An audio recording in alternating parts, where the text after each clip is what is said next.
And you must be Susan Ashworth. Well, perhaps I am. Do you mind if I ask you where you're heading to? I was just going for a little walk, stretch my legs, get some fresh air.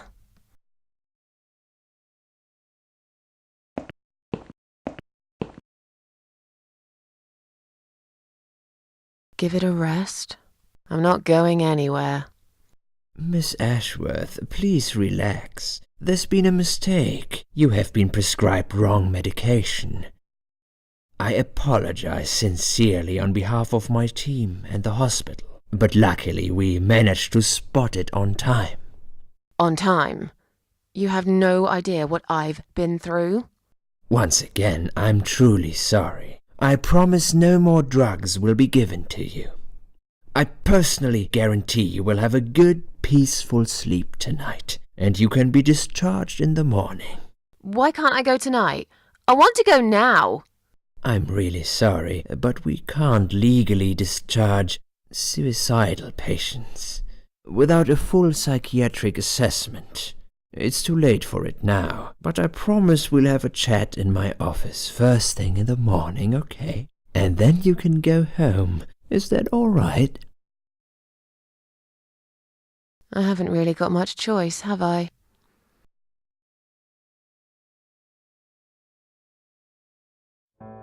Now I'd like to ask you some questions about your life, Susan.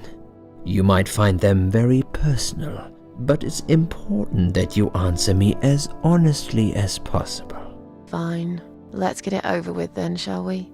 I'd like to go home at last. Of course, I understand. So, Susan, let's see. Are you living alone at the moment?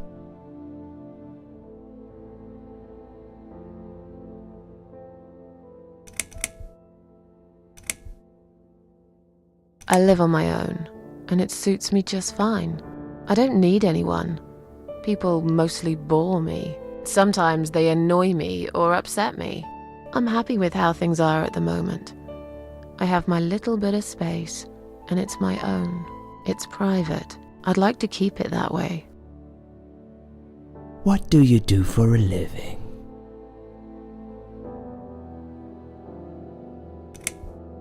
I'm between jobs at the moment. I'll find something soon. But it's been difficult. I didn't feel that great. I felt weak and powerless and tired most of the time. I felt really awfully tired. Typical depression symptoms. We can give you something for that. You'll feel stronger and motivated. I admire your faith in modern medication, Doctor. I hope you're right. Describe to me what your mornings look like. What is the first thing you do each day?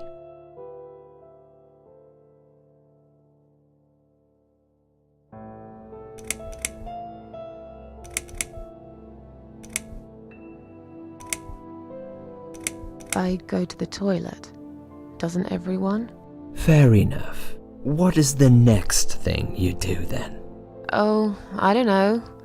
I just muddle through, I guess. Don't think there's any routine to it. It depends how I feel that day.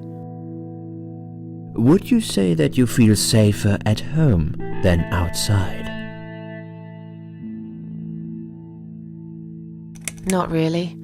I don't feel that safe at all. How can you feel safe these days anyway? You can be living next door to a murderer who'll blow your head off for a bit of fun. Local kids have set an old man on fire the other day. They filmed him as he burned to his death. I knew this woman. She slipped on a wet bathroom floor, cracked her head open, and broke a leg. She lied there bleeding for 2 days, unable to move. By the time they found her, it was already too late. Susan, taking risks is a part of life. What do you think is missing in your life? Or rather, what is one thing that you think would make your life better?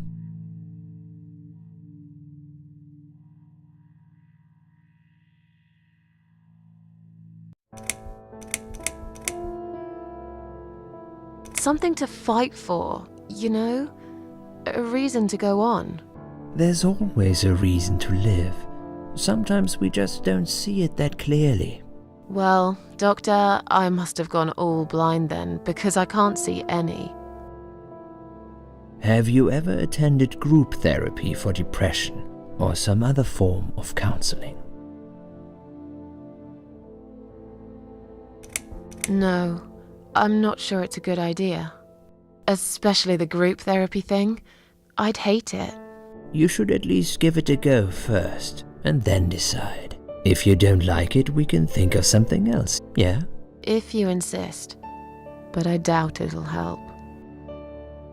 Do you have problems sleeping? Every night. I take pills for that. There aren't any left now, though. In the light of recent events, I think you should stay off those pills for a while. I suggest you drink some hot milk before bed instead. Would you describe for me how you feel at the moment?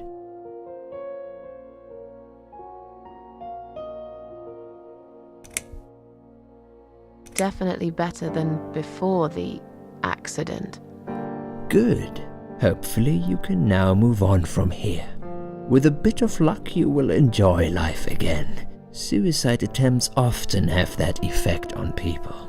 Same as near-death experience. It makes you realize that you're not ready to die yet. Do you find it hard to concentrate? Yes, sometimes. Do you drink alcohol, Susan? Only sometimes. I'd suggest you don't consume any alcohol at all for a while. Does that sound like something you can do? Yeah, sure. I'm not a big drinker anyway. Sometimes when life gets too much and people feel sad or upset, they think about suicide. Do you often think about suicide?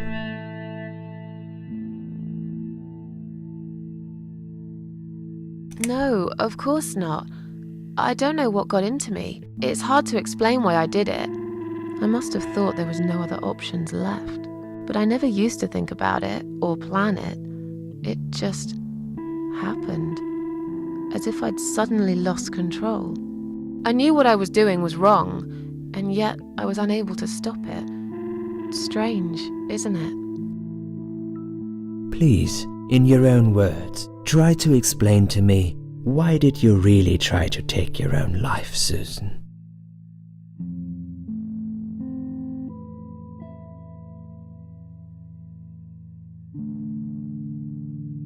It was just a sudden impulse. I'm ashamed of it now. I had a really rotten day, you know? I felt like I was suffocating between the four walls of my bedroom. It just would get worse and worse. By the afternoon, I realized I cried for the past 3 hours. I didn't even know I'd been crying until I went to the bathroom and saw my face in the mirror. I looked like a ghost. I looked like I was dead already, you know? And then I saw the sleeping pills. I thought, why not? And I did it. Do you feel as if you're a burden, or that life isn't worth living? Sometimes, when I feel really low, I used to think everyone would be happier without me. But I guess people don't really care. Besides, I live alone. Who could I be a burden to? What makes you feel better? My cats. I always put out a bowl of food for the stray cats. They're ever so grateful. I like their company. What makes you feel worse?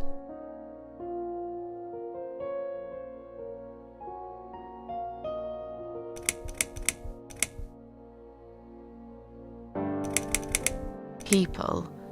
They've let me down too many times. I don't know who to trust anymore. I only trust my cats these days. So you say in the suicide note. Because that's true.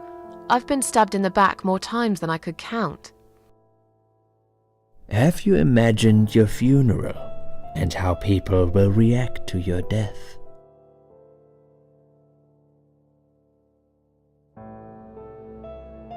Oh, I never really thought about that. But I guess it would be a cheap one. I don't really know what they do with people like me. Maybe they just throw us in a hole and forget about it, since there'd be nobody to visit my grave anyway. I don't think so, Susan. The city would pay for it.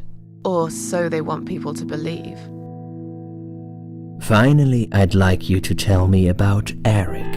Eric? Yes, your husband. I believe this might be important. What can you tell me about your relationship? What had happened between you two?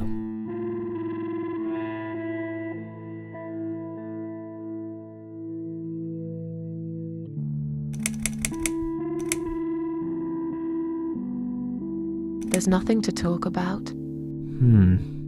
Fine. I suppose you've opened enough for one day. Okay, one more question. This is just a formality, but I have to ask, are you going to do it again? That's a hard one. I don't know. But hey, I've got it. The answer is no, I'm not. Thank you very much. Excellent. We're nearly done here. There's just one more thing I must clear with you. What exactly happened last night? Well, after I'd met you outside the ward yesterday, I went back to my room and fell asleep. I slept really well, considering what happened earlier. But then someone woke me up.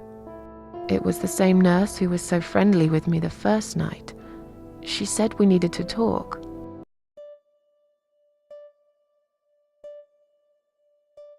We must go, Susan. You are not safe here. But Please, you must follow me, quickly.